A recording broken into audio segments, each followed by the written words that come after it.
My life has recently been plagued by a persistent bout of rotten luck. I'd been terminated from my last job. The weeks spent unemployed were slipping into months despite the stacks of applications I filled out. And every credit card I possessed had been maxed out to its limit. Bitterness and self-loathing had poisoned every fiber of my being and left me with an inescapable melancholy that I was starting to believe was incurable.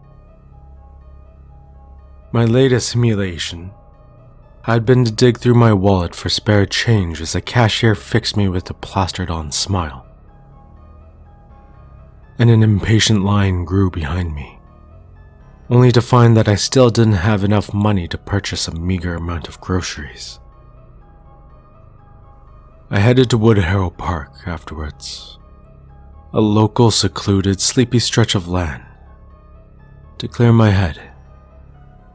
The park was empty when I arrived, leaving me free to wander the paths alone and aimlessly. Hunger gnawed away at me like a familiar enemy I could never quite shake. In a final indignity, the previously sunny skies suddenly began to pour rain. I, of course, was not carrying an umbrella. I was so absorbed in my own misery that I barely felt the gentle tug on my jacket sleeve. Looking back, I wish that I had kept walking along the park path without so much as glancing downwards. I wish that I ignored the soft, silent plea for my attention. I wish that I hadn't made the horrible mistake of believing that a hand with a touch so timid and helpless was incapable of holding the power to be terrifying. But instead, I foolishly stopped in my tracks. And ever since that fateful decision, I have not had a single moment of peace. I looked down to see two children standing at my side, and immediately felt a jolt of unpleasant surprise. Both stood no higher than my waist, one slightly taller than the other, and both were clad in black raincoats that looked more suited for a sepia-toned photograph than a modern-day child. They each wore matching wide brim hats that dropped atop their small heads and obscured most of their faces.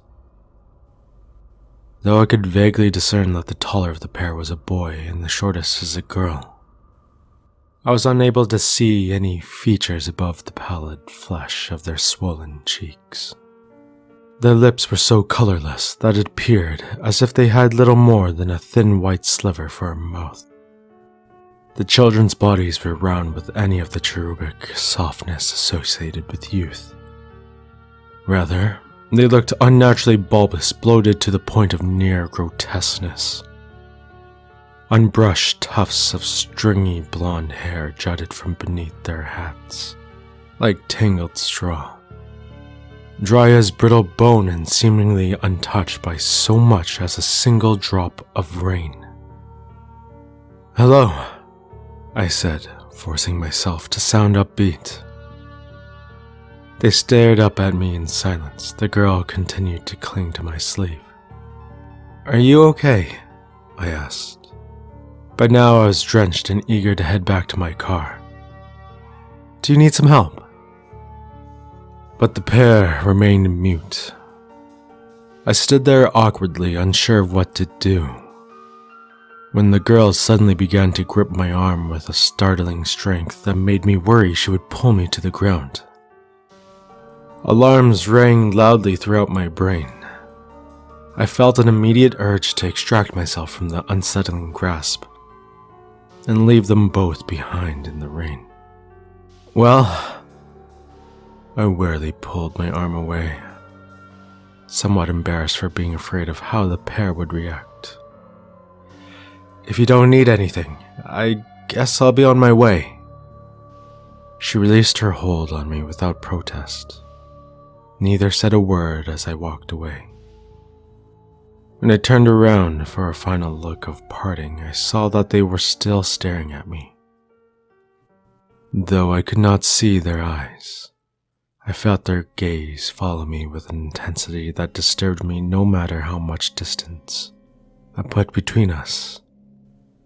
I didn't look back again. I picked up the pace and dug my keys out of my pocket. The rain felt as cold as ever. I unlocked my car and was thinking about the can of chicken noodle soup I had left in my sparse pantry when I noticed that the girl had left behind a stain on my sleeve, as dark as ink and shaped like her tiny fingers. I wiped at it with my thumb, but the mark didn't budge. I sighed and looked up, only to nearly stumble backwards in shock when I saw the back seat door open and the girl sitting inside.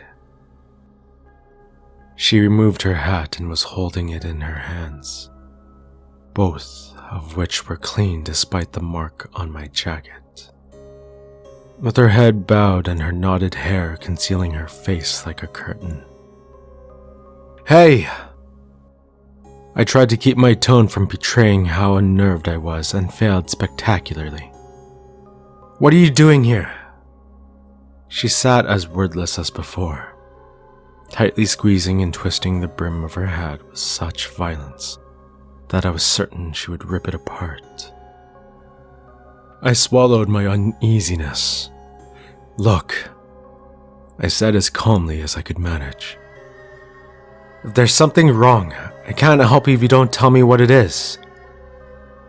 I reached into my pocket and pulled out my phone. "Maybe it's better if I call the police, and you can tell them." My voice trailed off as I watched my phone screen flicker on and off before collapsing into a scramble of pixels and shutting down entirely. I stared at my reflection in the black screen as a terrible feeling of dread began to wash over me. When I looked back up, the girl was gone.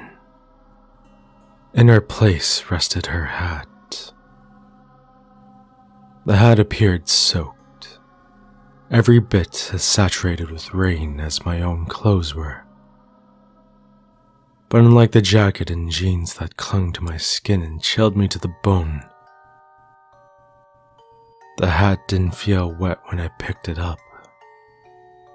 It was dry to the touch, even as I watched beads of rain drip from its brim and onto the car upholstery.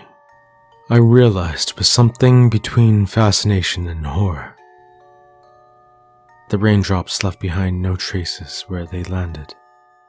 And when I cupped my hand beneath the hat to catch the drops in my palm, I felt nothing but air. Furthermore, the back seat was completely dry. There were no damp footprints, no water spots, nothing at all to indicate that a girl wearing a coat glistening with rain had been sitting there mere seconds ago. I turned to fling the foul thing into the parking lot and gasped out loud when I saw the boy standing only a few feet away. "She forgot her hat," I said dimly, my heart thundering madly in my chest. My mind screamed at me to jump into the car to drive off as fast as I could and never come back to Woodharrow Park again. But it was that same fear that left me rooted to the spot, paralyzed and helpless, even as the boy stepped ever closer towards me. "Stop it!" I wanted to scream, but my tongue felt too thick to form the words. The boy lifted his hat. A burst of darkness erupted in my eyes, blinding me as a hellish symphony assailed my other senses. I could neither see nor move as I felt insects scuttling behind my eyes and scales slithering inside of my skull. The vile taste of putrid water filled my mouth as the deathly scent of rot flooded my nostrils. Final breaths rattling in dying throats, drowning bodies thrashing in water as they sank, screams of agony so shrill They sounded inhuman. I heard them all, and many hideous more. I stood frozen in the terrifying darkness as the rain fiercely slashed at my flesh like cold blades, unable to weep or let out a watery cry for help. Suddenly, I felt someone grab a hold of my hand and pulled me free from the loathsome trance. Just as abruptly as I had been consumed by it, my vision returned and I saw that I was now alone. Even the girl's hat had disappeared. I dove into my car and sped away from Woodharrow Park. The sky grew clearer with every mile. When I got home, I peeled off my wet clothes and climbed into the shower. I sat there beneath the hot spray, immersing myself in the steam and warmth, and jumped out the instant it turned cold. I dried off and crawled into my bed, burying myself beneath the blankets as my mind raced with the nightmare I had endured.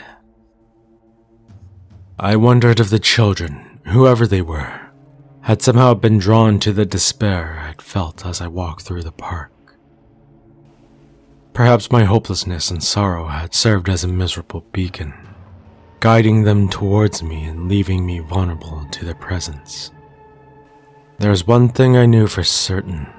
It was the girl who had rescued me.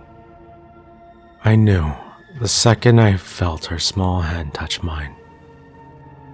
I realized now that she hadn't climbed into the car to frighten me. She had only wanted me to stay with her in the park.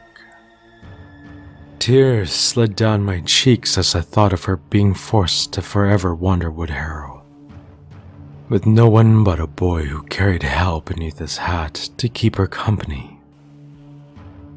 Maybe she too had once visited the park while bearing a sadness as heavy as my own, only to wind up imprisoned by it.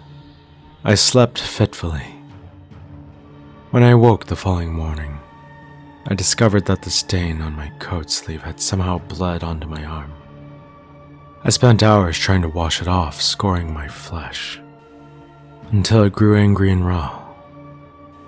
But the mark refused to be cleansed away. I sat on the floor of the bathroom, gazed down into the imprints of the girl's fingers on my reddened skin, and felt the horrid chill of Woodharrow's rain creep down my spine. That was last week. The mark still remains on my arm, and at night I toss and turn and vividly dream of the park. I've told myself repeatedly that I can't go back there, that I was lucky to have made it out alive, and why not be so fortunate again? But I can't stop thinking about the girl. I pity and fear her in equal measures. When it rains, I look out the window and wonder if I'll see her outside waiting for me, clutching her hat and bowing her tangled hair. The thought both saddens and terrifies me. So I made a decision, and perhaps I'll live long enough to regret this one too. As soon as I've finished posting this, I'm grabbing my car keys and driving to Woodharrow Park. I know that I might be walking towards my own doom.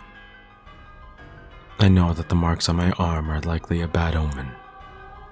I know that the girl may be every bit as malevolent as the boy, and that she may be trying to lure me into a trap of her own. I know that there's a strong chance I'll never be able to come back and tell you what happened. But I can't keep reliving the same nightmare over and over again. In a way, I never truly left Woodharrow. My mind wanders in its path, even as I hide away in my home. I've got to go now. Wish me luck. I have a feeling it's going to rain.